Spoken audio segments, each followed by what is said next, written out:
What is up, everybody? We are back with our Week 5 preview, Part 2, going over 4 more games in today's video. Brian, I had a question for you, non-football related. If we're doing a draft of months of the year, where does October get drafted? Is it like a top 3 pick? Is it number 1 overall? I think it's pretty high up there, in my opinion. Yeah, it's definitely top 3. I love fall in general. It's like my favorite season. Yeah. Yeah, it's why not? Number 1, why not? Yeah, I mean, a lot of people say like December, right? Like because of Christmas. So yeah, Christmas is overrated. It can be stressful, right? Like I find it stressful. I'm not 6 years old anymore. If I want something, I'll just buy it myself. Yeah. Usually the weather's kind of perfect in October, and I think I was thinking about this because you actually reminded me of this in our old elementary schools. We did that track, like the different tracks. And so I always had the month of October off. So it was just always like good memories of like month of October off and Halloween and like the Price is Right and shit like that, but yeah, I think, October is definitely up there. But anyways, you guys don't care about that, or maybe you do. Tell us what your number 1 overall month of the year is. We're going to get into it. Half PPR is our rankings and our perspectives and numbers that we throw at you. Going over 4 games, just talking about the fringe players. And we're starting with the Saints at the Patriots. Man, I think it's the second lowest over-under at 39. Patriots are favored by 1 by virtue of being at home, essentially. Whenever you see the Patriots in a matchup, it's just like, and they've had a lot of like good defensive, really good. They played a lot of good defenses. And so like, I don't know if it's just the Patriots or it's also the teams they're playing, but every matchup's just like, this is gross, like another gross one. Start the defenses, but we'll start with the Saints.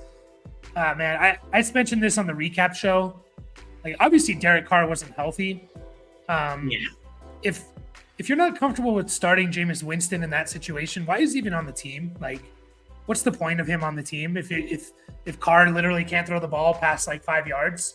Like, I don't know. This was like another crazy stat line that I've never seen before of like his yards per attempt and stuff. What were you gonna say, Brian? I was just gonna say I thought it was funny that they brought Jameis Winston in for 1 play last week and he threw an interception. Like, just like, oh my god, dude. Maybe that's all they needed to see. I don't know. It's in his DNA, Yeah. Like, he literally showed up just for that. He's like, hey, I'm still here. All right, see you later. Yeah. This year, though, it's just been like the Cam Akers week 1, 22 carries and 39 yards is something I'd never seen before. Derek Carr, 23 pass completions, 127 yards. That's insane. And then on top of that, Kamara, 13 catches for 39 yards. I've never seen something like that before. Like, if I've always been against PPR, that's one of the reasons why. I know it's pretty rare. Something. I think he shattered the record for most catches with the least yards. Like, yeah, I heard that. It was something like 75 or something. Yeah. Like that. It was like the least amount of yards on 13 catches or something, and he got less than half of that. Yeah, it's insane. But yeah, so obviously we're not starting Carr. Are you worried about Olave if Carr does start and is not healthy, or? No, you're starting Olave. Yeah. I think Michael Thomas is the only one to really talk about, and I think honestly he's still out there on 80% of the snaps. So it's like I think you're still firing him up as a number 3 guy. Yeah, I mean he's wide receiver 46 on the year. In half PPR, I'm sure in PPR he's a little bit better. In PPR he's 43rd. So yeah, he's like in 3 wide receiver leagues. I think he is kind of a start. We talked about bye weeks this week. There's a decent amount of fantasy players that are out, so I'd say for the most part, like, he's a starter. I mean, like, would you start Tyler Boyd over Michael Thomas if No. Higgins is out? No, not the way that Joe Burrow is playing. Like, honestly, like I I don't even know. Like a lot of my leagues Tyler Boyd didn't even get picked up. Like no one is excited about that offense right now. We need to see something there. And the logic is, wide receiver 2 is out. Tyler Boyd will do well because and that just doesn't work for wide receivers really. No. Like sometimes it does. If you look at last year when Chase was out and Higgins, like Boyd was like okay, he was better, but he wasn't like he wasn't a game changer. It just doesn't really work out that way a lot of times. So, what about the waiver wire pickup of the week potentially in Michael Wilson? Would you start him over Michael Thomas? No, I don't think so. I think I'll just start Thomas again. We'll talk about Michael Wilson when we get to the Arizona game. But no, it's funny though. Michael Wilson is wide receiver 28, like much better this. I know a lot of it's the last week, but also week 3, 9.5 points in half PPR doesn't kill you. So, but I agree. I think I would go Michael Thomas. A couple more here because I do think it's important. Like Tutu Atwell with Cooper Kupp's back. Who are you choosing there? We just got the update. I think he is gonna make his debut this week. So yeah, Michael Thomas if Kupp's there. Jerry Jeudy or Thomas against the Jets? Jerry Jeudy. I don't know. That one's kind of more closer to a coin flip. I think I'll start Jerry Jeudy there. Honestly, I haven't really paid too much attention to like what he's been doing too much, but just like knee-jerk reaction. It's like, we'll go Jerry Jeudy, roll him out there. It's not great. No, that's kind of why I figured if I haven't really heard anything, I figured it wasn't great. I mean, it's not terrible. It's not like I have to drop you. Like, I mean, he's wide receiver 69. Nice. Right. But he did miss week 1. So he's probably a little bit closer to he's averaging 7.1 points. So yeah, nothing to write home about. Yeah, I'm changing my answer. I want Michael Thomas. Okay, I think that's kind of where Sutton I'm starting over Thomas. Addison I'm going to start over Thomas. So yep. And then anyone else like Kamara I think is a must start if he's going to get fucking 13 catches. Doesn't matter if he gets 0 yards. I don't think he'll get 13 catches obviously, but that's Alvin Kamara. He's one of the best pass catching backs we've ever seen, type of thing, So, and he's still got it. Yeah, first game back, he was 75% of the snaps. They don't have anyone else there really. 13 catches, 11 carries. You're gonna take, maybe it's probably gonna be more like 6 or 7 catches. You're still gonna take that with the 11 carries, and you hope he gets a little bit more than 33 yards on 13 catches, or on 6 catches. Yeah. Is there anyone else? Am I missing anyone on this team? I don't think so. No, you got it.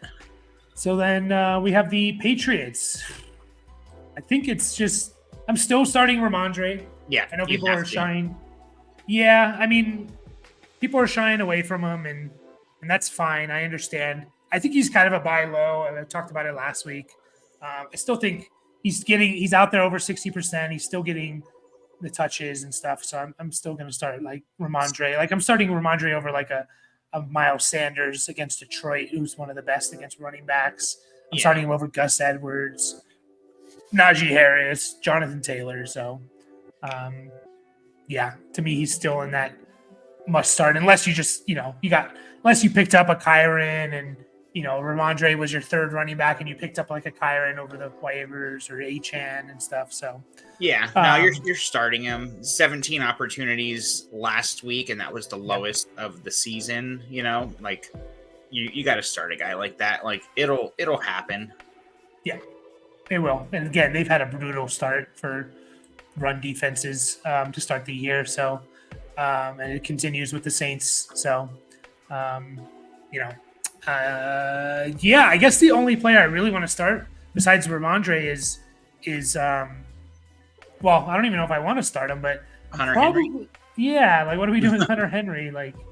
I don't know. People are probably frustrated because, you probably didn't start him the first 2 weeks when he went off. Then you started him week 3, and he didn't do anything. And then last week he had 7.1 points, which you'll take from your tight end and half PPR, no problem. So I'm still starting him. He's had 2 really good weeks, one fine, top 12 tight end week, and then one bust week. So I'm still starting him. I don't know about you. Yeah, roll him out there. Why not? Again, like obviously if you have Kelsey, Hawkinson, Andrews, Laporta, Ingram, what about Kittle? Like you're still starting Kittle over Henry, right? Yeah, just because of like what if it's a Kittle game? You don't want to miss out on those. He's a hard one in general. But I think you drafted him as a starter. There's no reason he's still not a starter. Kittle, that is. So, still tight end 14 on the year. Yeah. What about Ferguson or Henry? If you picked up those two, Ferguson. Okay. Yeah, it's kind of a coin flip. I wouldn't be surprised either way in that game, or in that matchup. Who's better? What about Goddard? People are worried about Dallas Goddard. Feels like he's going to have a get right game. Yeah, I'd start Goddard. Yeah, I know it hasn't been pretty so far, but yeah, I don't know. You drafted him to be one of those guys, like you said about Darren Waller last video. It's like you drafted Goddard to be like, oh, I don't have to worry about tight end, and maybe you do. It hasn't been good, but honestly, who the hell are you picking up off the waiver wire to start over Dallas Goddard? I'd start Ferguson over. Oh, sorry. I was going to say I'd start Ferguson over Goddard, but I know we're not talking about Goddard. I'm going to try and reel it in here. No, you're fine. Yeah, he is. Again, it feels like a get right game for Goddard. Like they got to do something to get him more involved a little bit. So, I don't want to start anyone else on this team. The Patriots, that is. So we'll move on to the Ravens at the Steelers. Over-under's only 38. This is actually the lowest of the week. Ravens are favored by a 4.5. Obviously, Lamar's a start, and Andrews is the start. And then it comes down to, are you starting Zay Flowers, and are you starting like a Gus Edwards or Justice Hill? I mean, it's really only Gus Edwards that we probably need to talk about. I was going to say Zay Flowers, honestly, I'd like to get away from him if possible, especially if the other two guys are coming back this week. But I mean, it's hard, he's out there all the time. So, the opportunity's obviously there. He's got, it seems like, decent chemistry with Lamar, but it's just the usage is not what I don't know. It hasn't been terrible, 10 targets in 2 of his 4 games, but 5 or less in the other 2. So he's a little rough, but it's funny how we just are influenced, we're almost like a hive mind in the fantasy community of because I think if you ask most people, Zay Flowers or Chris Godwin, most people are going to say Zay Flowers, no problem. Well, Chris Godwin's been better this year by hardly less than a point or about a point, but he's been better. They both had basically one big game and 3 meh games, So yeah, it's just kind of funny how that works. Even a Kendrick Bourne has the same amount of points as Zay Flowers. I would definitely start Zay Flowers over Chris Godwin this week. Yeah, right. Because he's on a bye. But no, Kendrick Bourne has the same amount of points essentially as he does as Zay Flowers. It's just weird how we're So I don't know. I agree with you. I want to get off of Zay Flowers if I can. Just going down the list, Christian Kirk, Hopkins, probably Pickens. Watson's tough because of the injury stuff. But if he's a full go, I'm probably starting Watson over Zay Flowers. Wow, I didn't realize he's actually ranked above all those guys you just named, and it's that's not right. It's weird, right? And you could keep going down the list too, Hopkins, Adam Thielen, Cortland Sutton, Romeo Dobbs. I'd start all of those guys over Zay Flowers. Yeah, I'd start. Yeah, I'm thinking about Jerry Jeudy again, but I didn't read the list perfectly because there were guys that I kind of jumped over where I'm I'm not sure what I would do there. Yeah, no, I agree. Obviously, if you have to start Flowers 3 wide receiver leagues, maybe you do. It's fine. It's fine. They do want to get him the ball and they give him carries and stuff. But yeah, I would get off Tutu Atwell Obviously, Cooper Kupp's back, so I'd probably lean Flowers actually there. I wish they would use him a little bit more. Like, he's an explosive player. He's not just like this Rondale Moore gadget player. Like, he's an explosive player. I think he can do a little bit more down the field, and I hope they kind of use him that way. What about Zay Flowers or Drake London? Zay Flowers, just because of the quarterback situation. Like, he's got the way better quarterback at this point, so yeah, Flowers. Yeah, I agree. And then Gus Edwards, I also kind of want to get away from. I know he had 15 carries and 3 targets and 2 catches. Why am I blanking on this? Justice Hill didn't really play in that game, and so I just think Justice Hill is going to kind of get back to where he was. Justice Hill, I think, was leading the backfield before he got hurt in week 3 when it was Gus Edwards and Justice Hill. So I kind of want to avoid him. I don't know, Brian. Like, where are you at looking at the list here? Like I would start Najee. I'd probably start Jonathan Taylor, even if he's playing 50% of the snaps over Gus Edwards. To be honest, like, I think he's just banking on the talent there. Yeah, I'd start Gus Edwards over Taylor still. Like, even if Taylor is 50%, I don't know. Like I said, I mentioned him before. He's got the Tennessee matchup and first game back, so I like Gus better. Yeah, and it could be team build / how your teams do it. Like, if you're 1-3, 0-4, and you're like, damn, I need a win, maybe you want to just go with Gus Edwards a little bit, just like a little more safe. I can't get a 0. Obviously, if your team's 0-4, like, you need every player to kind of hit, it seems like. Whereas if you're 3-1 and it's like, well, Jonathan Taylor, if he does something, it's the cherry on top type of thing. Like, I have all these other guys who are studs, then I'd throw Taylor in there just for the upside. What about, I mean, like, it's hard to say. Like, Jalen Warren, Julio McLaughlin, we'd start over Edwards if Javante's out? Yes. Okay.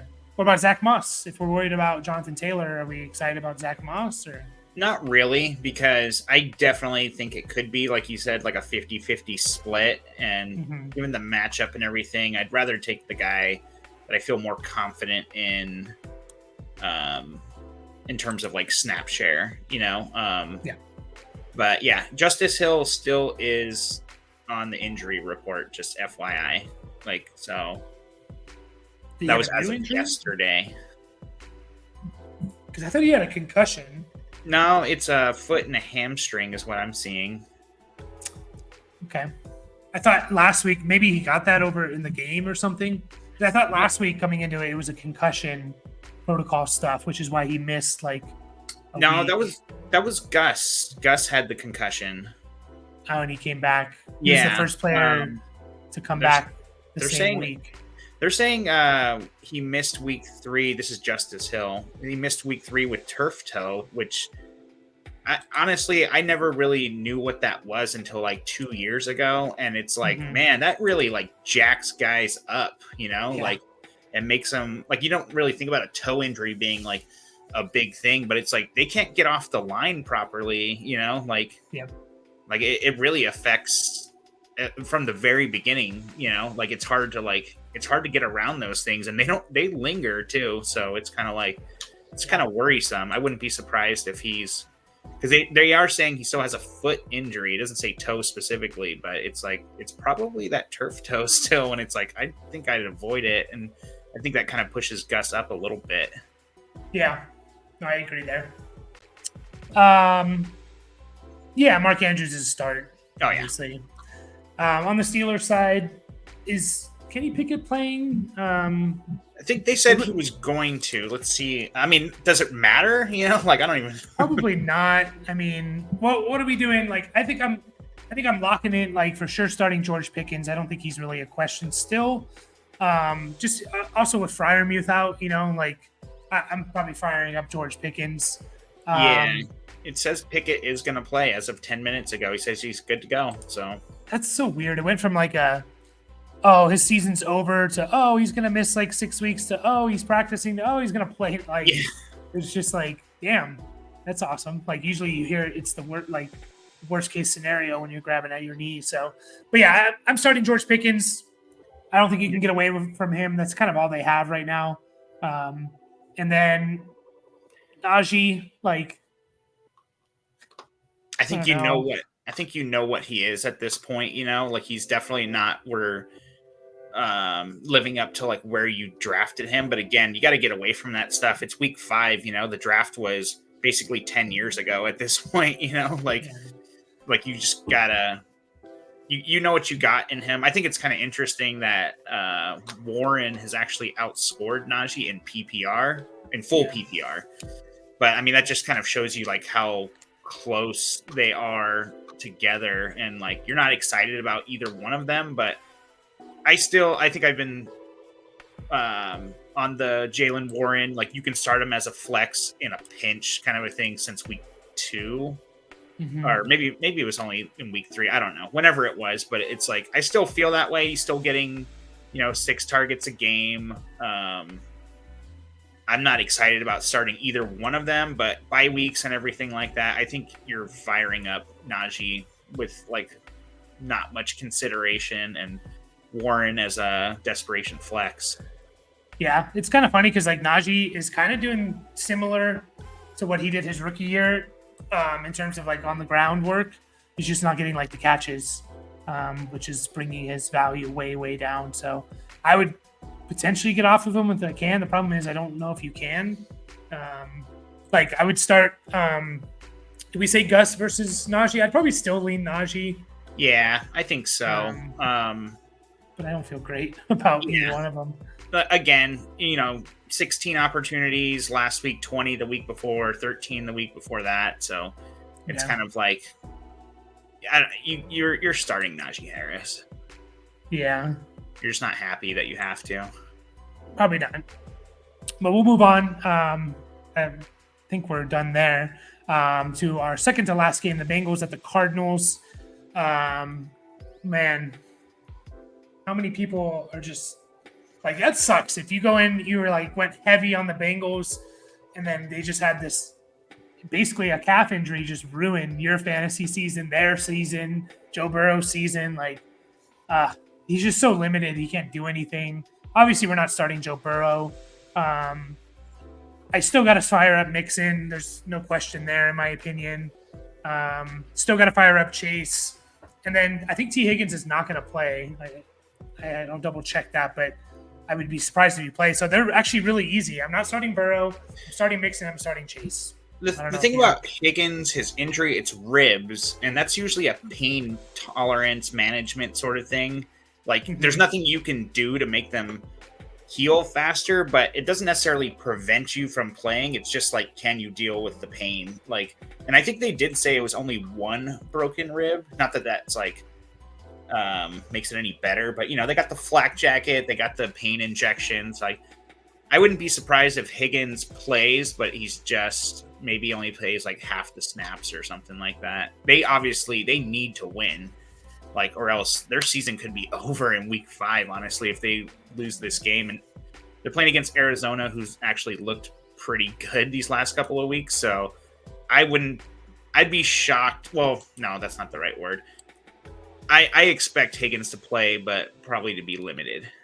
So would you start him over Drake London if Higgins is playing? No. Would you start him over Michael Wilson? No, I don't think I would, actually. Maybe I probably make T. Higgins. I probably still would. I mean, if he's going to play, I guess. Yeah. What about Cooper Kupp? What are we doing with Cooper? Well, I guess we can, when we get to that game, we'll talk about Cooper Kupp. But you're starting Cooper Kupp. Yeah. But yeah, you agree with the Mixon and Chase are easy starts, right? Yep. Okay. On to the Cardinals. I really enjoy watching the Cardinals play. Like, I mentioned this, I think 2 weeks ago. It's like Josh Dobbs might be a streamer. Like, he might be worthy to start. Since week 1, he had a 1-point game. And how can you blame the guy? He came in like in 2 weeks and had to learn the offense, and was playing. I think he was playing Washington. But anyways, like, you can't just come in 2 weeks, and people have all off seasons to prepare. He came in 2 weeks. He put up a 1 point. Since then, though, he's been QB6. I think he is rushed for like 150 yards over the last 3 weeks. I think he's a sneaky, like, this is maybe not this week, but if your quarterback's on a bye, I'm fine with picking up Josh Jacobs and throwing him in there. Like, I really am. Like, I'd start him potentially over, like, this week over Stafford. Just because, like, I think I can get a rushing floor, you know? Like, you starting him over Dak? I think so. I think I am. Which is crazy. Like, this is insane. Yeah, it is. But I mean, he's running the ball like a lot. They're designed runs too. Yes. Like he had quite a few of them last week where they're like, you know, like honestly, yeah. The Cardinals, they beat Dallas 2 weeks ago pretty handedly too, and they played 3 solid quarters against San Francisco last week, and the game got away from them in the fourth quarter. Yep. But like if you're just looking at box scores and stuff, but they played a really good game against 2 really good defenses. Yeah. So I don't see I don't honestly, like, I don't see how you can I don't see how you can get away from that. Like, you can't ignore it. That's what I'm trying to say. Yeah, no, I that's the most impressive thing. Like you said, it's against Dallas and San Francisco, and you know, the Dallas one, it happens every now and then. I think they caught him by surprise type of thing, and you know, like, it's going to happen every now and then. If they played 100 times, I still expect Dallas to win 80% of the time, you know, like, that's just how it is. But I'm fine with starting Dobbs over Dak. Like, I just don't think the Cowboys want to they just want him to manage the game. So, like, give me 50 yards. They're probably going to be in a shootout. Maybe not this week, I don't know. But most games, they're going to be, like, trailing or in shootouts type of thing. And, yeah, give me 50 yards and 200 passing yards and a touchdown, and I'm happy, you know, like, yeah. So I agree. I mean, and yeah, I think some of the other guys are easy, like Marquise Brown. He's a must start. James Conner is a must start. Yep. Ertz, I think, is in that conversation too. He's 8 or more targets in 3 or 4 games. Like, he's a must start. I think Michael Wilson, like you said, is the most interesting one because he was the hot waiver wire pickup, and he's been working his way in there a little bit. And honestly, he could be. I don't think he's like must start, but I mean, he's working his way in, and you know, we're praising Josh Dobbs and everything like that. And Michael Wilson was a big part of that last week. So yeah, I think he's easily a number 3 receiver. Yeah.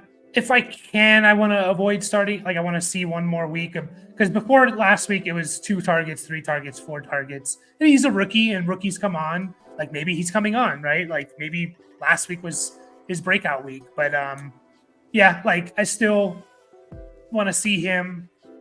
You know, he's wide receiver 28 on the year, which is kind of crazy to think about. But I still, like, did we say Drake London or Michael Wilson? Did we talk about that one? I don't know if we did, and I mean, I don't even know what my answer would have been, but now that I'm starting to get excited about the Cardinals. I think I'd start Michael Wilson over Drake London at this point, just because of the quarterback play and everything. There seems to be more potential, right? Like, or like a higher ceiling at least, which really is crazy. Yeah, that's a tough one.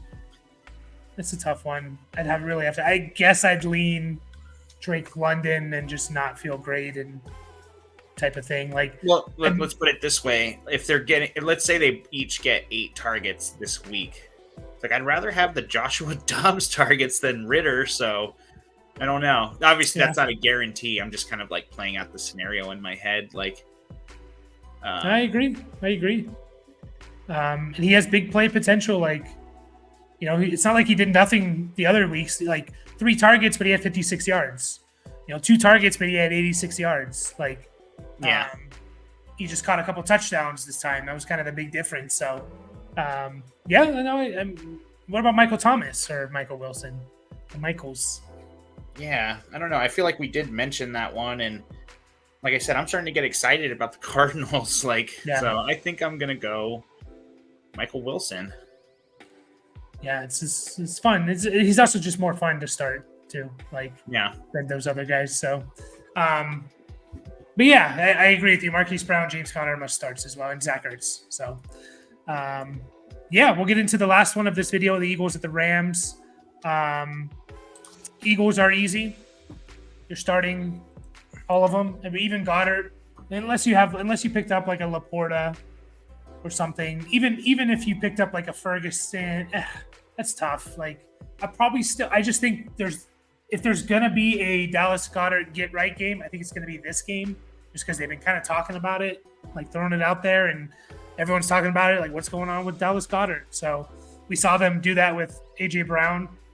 So I don't want to miss out on that. So I think I'm still gonna lean Goddard over like the waiver wire pickups of tight ends, the Ingrams, Hunter Henrys, Zach Ertz of the world. I'm just gonna go Goddard one more time at least. I don't know if you disagree with that. If you want to just, I'd start Zach Ertz over Goddard this week. Yeah. I'm not going to argue that. Yeah. I'm still excited about the Cardinals. Yeah, I don't know. Like, yeah, his game is coming. Like you said, like he's on the field all the time. He's on one of the best offenses in the NFL. Like, I don't see how you're not starting Dallas Goddard for the most part. Yeah, I agree. And I'm not going to argue if you want to start Ferguson or Ertz over him because he hasn't done anything. Like, I'm not going to say, no, don't do that. That's crazy. I just think, like, me personally, I'm going to want to hold out one more week. And if he doesn't get that get right game, then I'm going to think about starting those other guys. So that's kind of where I'm at with Goddard. But Eagles are easy. You're starting everyone else: A.J. Brown, Devontae, DeAndre Swift, Jalen Hurts. The Rams side, also pretty easy. I mean, we'll start with Stafford. Like, I kind of still don't want to start him for the most part, but like we talked about it already with a lot of guys. Like, did we say like Stafford? We said Stafford versus Purdy. I don't know if we did, but I don't know if we did either. But I'll take Stafford there.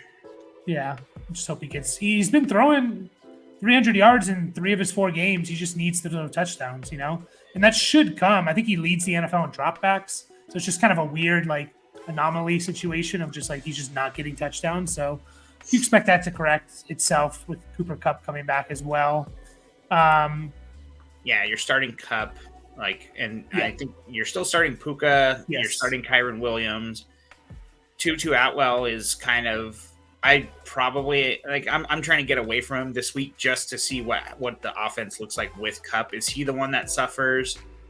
But I mean, he's been awesome up until this point. So I get it if you want to roll him out there again, but I would try it. I would pivot. I'm pivoting hard on Tutu just with the Kupp return. Yeah. And do keep in mind though, like, they could very much limit Cooper Kupp to like 30% of the snaps, and then Tutu's still good. So I'm fine if you want to. I agree. Like, I do want to like potentially avoid Tutu if I can. But like, if you're asking me like Tutu versus, I know they played yesterday, but like Jahan Dotson, I would have taken Tutu even with Kupp coming back. Yeah, it's true. Yeah, like Tutu over like, like the Tyler Boyds if Higgins is out, or Jaden Reed or Rashida. Like, I'm still taking Tutu. Like, don't go too crazy with it, I guess, is what we're getting at. Yeah, fair enough. And then Kyron, you got to start. Like, there's no question there, right? Like, yeah, I mean, he's playing all the snaps, Like, honestly, I think he's a guy that maybe you should, like, depending on what your running back room looks like, it's like maybe consider trying to trade him for like a high-end receiver. I know we haven't talked about trades too much. We're just talking about start sit, but I don't know. I'm a little nervous about Kyron, but it's not really founded on anything besides kind of a gut feeling. Like, the dude has been awesome. He's getting all of the opportunity, like, and he's involved in the passing game. Like, yeah, fire him up.